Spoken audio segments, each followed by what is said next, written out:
Hi friends, welcome to my channel. చూడండి friends, మా బుడ్డోడికి నేను పెట్టే ఫుడ్ అనేది చిన్న పిల్లలకి ఎవరికైనా కానీ హెల్త్కి చాలా మంచిది. ముందుగా మనము ఇవి కదా అని చూడండి.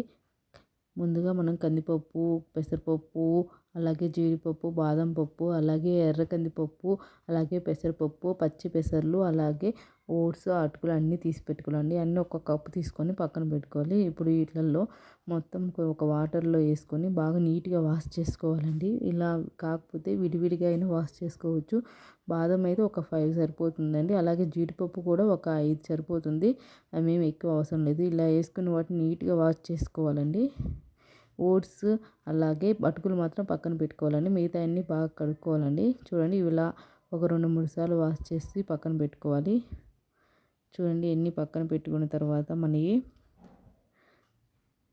చూడండి ఎలా ఉన్నాయి. ఇప్పుడు వీటిని మనము తడి లేకుండా బాగా పొడి పొడిగా వేయించుకోవాలండి. అంటే ఇవి మనకి వాటర్ అంతా వెళ్ళిపోయి బాగా డ్రై అవ్వాలి, ఎక్కువ డ్రై అవ్వాలి.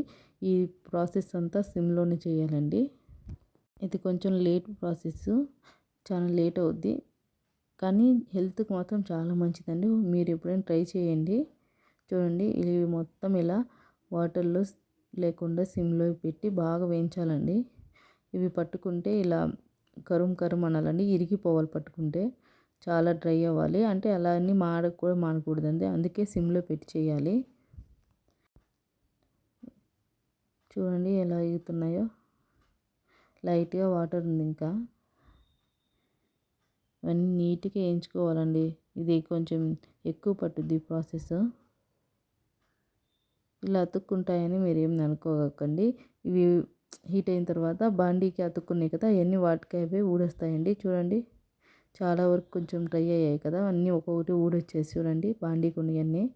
అలాగే జీడిపప్పు, బాదం పప్పు వేసాం కదా, ఇప్పుడు బాదం పప్పు పైన లేయర్ ఉంది కదండి, దానికి అదే ఊడొస్తుంది చూడండి. ఇలా అంటే మనం చేతితో ఊడొస్తుంది. అది ఊడొచ్చేదాకా వేయించాలండి. ఎందుకంటే వాటర్లో వేసాం కదా, దానిపై పొట్టు తీసేస్తే చాలా మంచిది. పొట్టు తీసేయకుండా ఉండకూడదు, అందుకే తీసేస్తున్నామండి. వాటర్లో వేయకపోతే ఏం కాదు, వాటర్లో వేసాం కాబట్టి ఆ పొట్టు తీసేయాలండి. ఇప్పుడు ఈ ఓట్స్ ఉన్నాయి కదండి మనం పక్కన పెట్టుకున్నవి, వాటిలో వాటర్ అన్నీ అయిపోయాయి కాబట్టి ఇప్పుడు మనము ముందుగా పక్కన పెట్టుకున్న ఓట్స్, అటుకులు 2 కూడా వేసేయాలండి. ఎందుకంటే వీటిలో వాటర్ అయిపోయింది, పొడి పొడిగా అయినాయి, అంటే ఎక్కువ అవ్వలేదు, ఇంకా కొంచెం తేమగానే ఉంది. కొంచెం వేగనిచ్చిన తర్వాత మనము చేతితో పట్టుకుంటే తెలుసుద్దండి. చూడండి, ఇప్పుడు పొడి పొడిగా ఉంది, కొంచెం వాటర్ లేవు కానీ ఇంకా కొంచెం డ్రై అవ్వాలి. ఇప్పుడు మనం ముందుగా పెట్టుకున్న ఓట్స్ అలాగే అటుకులు ఉన్నాయి కదండి, అవన్నీ వేయాలండి దీంట్లోనే. ఓట్స్ కొంచెం తక్కువ తీసుకున్నాను, హాఫ్ కప్పే తీసుకున్నాను. అలాగే అటుకులు కూడా హాఫ్ కప్ కంటే ఇంకా తక్కువ అండి, ఎందుకంటే మనము బియ్యం వేసాం కాబట్టి కొంచెం తీసుకుంటే సరిపోతుంది. ఇది అంతా నేను 2 వీక్స్ సరిపోతుందండి. మొత్తం కూడా ఒక చిన్న పిల్లోడికి 2 వీక్స్ సరిపోతుంది. అందుకే ఇలా 2 వీక్స్ ఒకసారి చేసుకుంటే అది పాడవకుండా హెల్త్ కూడా బాగుంటుంది, ఫ్రెష్గా కూడా ఉంటుంది. అందుకేనండి ఇలా 2 వీక్స్ ఒకసారి చేస్తాను నేను. చూడండి, బాండీకి ఉన్న మొత్తం అన్నీ ఊడిపోయాయి హీట్ అవ్వగానే. ఇలా ఇవి బాగా వేగనివ్వాలండి. ఇలా కాకుండా చాలామంది ఎక్కువ రోజులకి స్టాక్ చేసుకుంటారు. అలా కాకుండా ఇలా చేసుకుంటే ఫ్రెష్గా కూడా ఉంటుంది. అలాగే చూడండి ఇలా ఇరిగిపోయాయో చేతితో ఒత్తితే. ఇప్పుడు ఆ బాదం పొట్టు కూడా ఊడొస్తుందండి తీస్తే. ఇప్పుడు చూడండి ఇలా ఊడొచ్చేసింది వాటికి. ఏ బాదం చూడండి ఎట్లా ఊడొస్తుందో. ఇలా మొత్తానికి తీసేయాలండి చేత్తో, మనం ఇలా అంటే వచ్చేస్తుంది.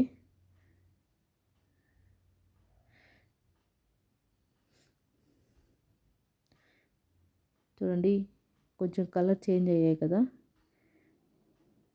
ఇంకా కొంచెం టైంలో వేగిపోతాయండి. ఇదే దీంట్లో పెద్ద ప్రాసెస్, మిగతా అంతా చాలా సింపుల్గా ఉంటుంది. ఎక్కువ టైం కూడా తీసుకుంటుంది. చూడండి, ఇప్పుడు ఇవన్నీ వేగిపోయాయి కదా, దీంట్లో కొంచెం జీలకర్ర వేయాలండి. ముందు నీళ్ళు లేకుండా ఇప్పుడు కొంచెం జీలకర్ర వేయాలి, అంటే ఇది డైజెషన్కి బాగుంటుంది జీలకర్ర, అందుకే జీలకర్ర వేసాను. చూడండి, ఇప్పుడు మొత్తం వేగిపోయాయి, కలర్ కూడా చేంజ్ అయ్యాయి. ఇప్పుడు మనం చేతిలో చూడండి బియ్యం ఎలా తెల్లగా అయ్యాయి. ఇందాక కొంచెం బ్రౌన్ కలర్లో ఉన్నాయి, ఇప్పుడు చూడండి మొత్తం తెల్లగా అయిపోయాయి. ఇప్పుడు ఇవి వేగినట్టండి పూర్తిగా.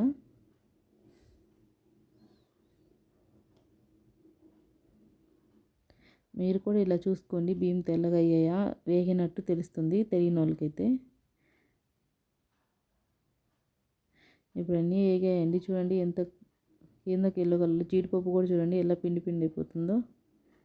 ఇలా ప్రతి ఒక్కటి మనకి వేగినట్టు తెలిసేటట్టు చూసుకోవాలండి.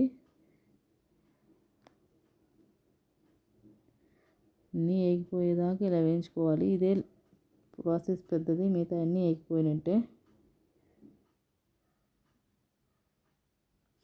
ఇప్పుడు ఇలా వేగిన వాటిని తీసి మనం పక్కన ఒక దాంట్లో పెట్టుకోవాలండి. అంటే ఒక పళ్ళెం లాంటి దాంట్లో పోసి పెట్టుకోవాలి. ఎందుకంటే అవి చాలా హీట్గా ఉంటాయి కదా. అవి చల్లారినాక మనం వాటిని మిక్సీకి వేసుకోవాలి.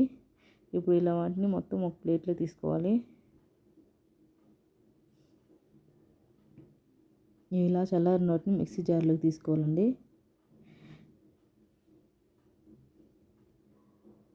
ఇది లేట్ ప్రాసెస్ కానీ పిల్లలకి మాత్రం హెల్త్ పరంగా చాలా మంచిదండి. అన్ని ప్రోటీన్ విటమిన్స్ ఉంటాయి.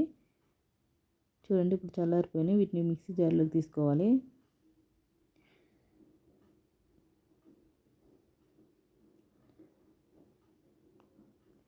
మిక్సీ జార్లోకి తీసుకున్న తర్వాత మనం మిక్సీ పట్టుకోవాలండి. మరీ అంత బరక్గా కాకుండా మరీ అంత మెత్తగా కాకుండా మీడియంగా పట్టుకుంటే, అంటే ఒక 12 మంత్స్ బేబీ అయితే అంత మెత్తగా పట్టుకోవసరం లేదు. ఒక 6 మంత్స్ 7 మంత్స్ బేబీకి అయితే కొంచెం మెత్తగా పౌడర్లా పట్టుకోవాలి. నేనైతే మా బేబీకి 12 మంత్స్ కాబట్టి నేను కొంచెం బరక్గా పట్టుకున్నానండి. ఇలా పట్టుకున్న దాన్ని మళ్ళీ ఒక ప్లేట్లో తీసుకొని చల్లార్చుకోవాలండి. మొత్తం చల్లారి పెట్టుకోవాలి. ఇప్పుడు మనము ఒక బాండి తీసుకొని దాంట్లో ముందుగా వాటర్ పోసుకోవాలండి. వాటర్ పోసుకొని వాటర్ బాగా హీట్ అయినాక దాంట్లో కొంచెం సాల్ట్ వేసుకోవాలండి. నేను దీంట్లో ఈ పౌడర్లో ఏమీ వేయలేదండి, సాల్ట్ వేయలేదు, అలాగని షుగర్ ఏమీ వేయలేదు. ఇప్పుడు 1 స్పూన్ మనం లేదా 2 స్పూన్ పౌడర్ తీసుకున్నాం కదా, చేసుకున్న పౌడర్ని తీసి బాగా వాటర్లో కలుపుకోవాలండి. ఇలా వాటర్లో కలుపుకుంటే అది మొత్తం బాగా కలిసి, అంటే ఒంట్లు లేకుండా మొత్తం నీట్గా ఉంటుందండి. చూడండి ఇప్పుడు దీని జావలాగా తయారైంది కదా. మనం ముందుగా ఉప్పేసి కాసుకున్న వేడి వాటర్ ఉంది కదండి, ఇప్పుడు దాంట్లో ఈ వాటర్ని పోయాలండి. చూడండి ఈ మిశ్రమం అంతా దీంట్లో పోసేసి మనం కలబెడుతూ ఉండాలండి.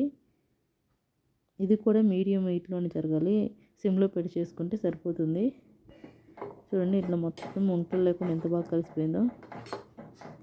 ఇట్లా కలుపుతూ ఉంటే అది కొంచెం కొంచెం గట్టిగా అయిపోతూ ఉంటుందండి. అంటే మనకి థిక్ జావలాగా వస్తుంది. చూడండి ఎలా అయిందో. మనం కలుపుతూ పోతే ఉంటలు అవుతాయండి, కాబట్టి కలుపుతూ ఉండాలి. కలుపుతుంటే ఉంటలు ఏమి ఏర్పడవు, లేకపోతే ఉంటలు వస్తాయండి.